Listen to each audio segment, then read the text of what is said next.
Hər vaxtınız xeyir. 15 may təşkil olunacaq dövlət qulluğu imtahanı üzrə müəyyən məlumatlandırıcı bir video çəkmək qərarı aldıq. Bu videoda imtahana gedən tələbələrə dəstək olmaq üçün bir təklif irəli sürəcəm və bir də Dövlət İmtahan Mərkəzinə müraciət ünvanlayacağım. Yəni video iki hissədən ibarət olacaq. Birinci, tələbələri maraqlandıran hissəsi ilə məşğul olaq. Yoldaşlar, ayın 13-ü axşam saat 22:00-da məntiqdən və informatikadan webinar təşkil edəcəm. Təşkil edəcəyim webinarın içində hansı mövzular son imtahanlarda aktualdır, hansı mövzular ki mütəmadi olaraq düşür və növbəti imtahan nələrdən sual gəlmə ehtimalı var, nələrdən şübhələndirik, onlar haqqında məlumatlandırma olacaq. Son imtahanların müxtəlif qəbul suallarının izahı və informatikadan qəbul sualları əsasında sual-cavab olacaq. Webinarımızda kimlər iştirak edə biləcək? Yaratdığımız WhatsApp qrupunda olan tələbələr. Webinar üçün WhatsApp qrupu yaratmışıq. Və siz həmin WhatsApp qrupuna üzv olaraq webinarın linkini əldə edib qoşula bilərsiniz. Və webinardan sonra tələbələrə dəstək üçün suallar, həmin sualların izahı və müxtəlif sual tipləri ilə bağlı paylaşım edəcəyimiz həmin WhatsApp qrupuna qoşula bilərsiniz. Çatdıracağım detalları webinarda, çatdırmadıqlarımı isə həmin qrupda paylaşacağım. Və qrupa üzv olmaq təmənnasızdır. Sırf sizlərin yaxşı nəticəniz üçün bunu icra edirik. Webinara qoşulmaq üçün həmin WhatsApp qrupunun keçidini bu videonun altına yerləşdirəcəm. WhatsApp qrupuna keçdiniz, webinarın günündə link atıldı, 2 saat, 2 saat yarım webinarda iştirak edədiniz. Daha sonra sizə kömək məqsədi ilə həmin WhatsApp qrupunda kifayət qədər, bəlkə də heç görmədiyimiz, amma imtahanlara düşən, bəlkə də müəllimlərimiz tərəfindən heç izah olunmayan, amma kifayət qədər çətin və izah olunmalı olan sual tiplərinin izahlarını görəcəksiniz. İndividual hazırlaşanlara da kifayət qədər faydası olacaq həmin bu webinarın və WhatsApp qrupundakı paylaşımların.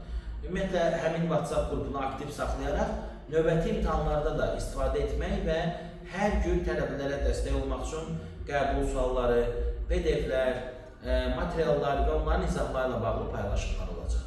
İkinci məsələ isə Dövlət İmtahan Mərkəzinə müraciət ünvanlayıram. Dövlət İmtahan Mərkəzi sonuncu aprel imtahanında müəllimlərə köhnə imtahan suallarını verərək imicinə kifayət qədər xələl gətirib. Bu imtahanda onu davam edəcək ab-havaya yaradırlar. İmtahana qeydiyyatdan keçən müəllimlər eyni otağa düşüblər. Mən təəssüf ki, imtahanda iştirak edə bilməyəcəm, bir xarici səfərim mövcuddur. Amma Dövlət İmtahan Mərkəzinə müraciət edərək bildirmək istəyirəm ki, bu əməli davam etməklə insanlarda aqresiya yaradıb imicinizi, reputasiyanızı zədələyirsiniz. Sizə ünvanlanan müraciətlərə nə olsun ki, köhnə suallardır, girin daha çox bal yığın kimi çox primitiv, çox qeyri-peşəkar cavablar vermişsiniz. O boyda departamentin, o boyda şöbənin rəhbəri o cür primitiv bir cavab verməməlidir. Bugün müəllimlərə yaradılan bu, müəllimlərə qarşı hörmətsizlikdir bu. Yəni, sizin tələbələrinizə ayrı sual veririk. Amma siz bizim suallarımızı ifşa etməyəsiniz deyə sizə tamam ayrı suallar veririk. Adıyla onları bir otağa yığmaq biabırçılıqdır. Siz bütün imtahanlarda kitabçaları, sualları tələbələrə verirsiniz, bir dənə dövlət qulluğu imtahanında vermirsiniz. Bu da tələbələrin hüquqlarının pozulmasıdır. Çünki biz pul ödədiyimiz, xidmət haqqı ödədiyimiz, kifayət qədər də yüksək məbləğlər ödəyirik. İmtahandan sualları görə bilmirik. Şəffaf apellyasiya təşkil edilə bilmir. Çünki müəllimlərə başqa suallar göstərilir. Səhv suallar da artıq tələbələr tərəfindən ifşa edilə bilmir. Tələbə imtahanda 3 saata 100 sual mı yazsın, yoxsa səhv mi tapsın? Amma biz müəllimlər onu tapa bilirdik və bunları elan edib tələbələrin lehinə dəyişdirə bilirdik.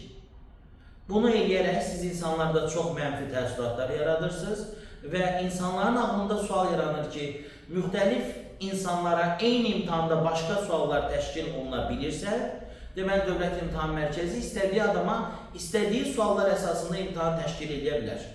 Bu da Dövlət İmtahan Mərkəzini və Azərbaycanın imtahan sisteminin belə deyək, reputasiyasını aşağı salmaq üçün kifayət qədər böyük bir səbəbdir.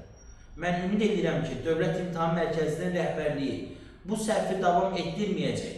Tezliklə bu xətaları aradan qaldıracaq və əvvəlki şəffaf qayda ilə hamı imtahana girəcək və hamı eyni sualları işləyəcək. Bu halda şəffaflıq təmin olunmuş olacaq. Əgər müəllimlərin imtahanlara girməyini istəmirsinizsə, bir insana bir ildə 12 imtahan varsa, 5 ədəd imtahanda, 6 ədəd imtahanda iştirak etmək limiti qoya bilərsiniz. Və yaxud nəzarəti çox ciddi şəkildə edə bilərsiniz içəridə, heç bir müəllim, heç bir sualı çölə çıxarda bilməz. Amma bunun çölə çıxması sizin üçün niyə bu qədər ağır məsələdir ki? Niyə abituriyent müəllimləri, niyə magistr müəllimləri sualları görsünlər, tələbələrini izah eləsinlər, amma dövlət qulluğu müəllimləri bunu eləyə bilməsinlər? Niyə? Onların bizlər və yaxud bizim onlardan hansı artıq və yaxud əski cəhətlərimiz var?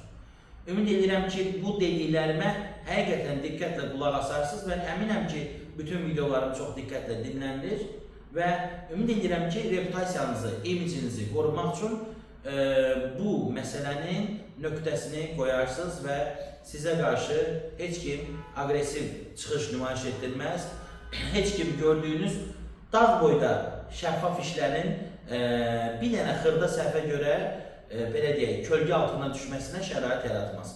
Kifayət qədər samballı işlər görülür, kifayət qədər uğurlu strategiyalar həyata keçirilir, hansısa dırnaqarası verilmiş bir neçə, bəlkə də rəhbərliyin belə xəbəri olmayan qərarlar ümumi imtahan mərkəzinin reputasiyasına zədə vura bilər. Məncə çox açıq, çox ətraflı danışdım. Diqqətiniz üçün minnətdarım. Sağ olun.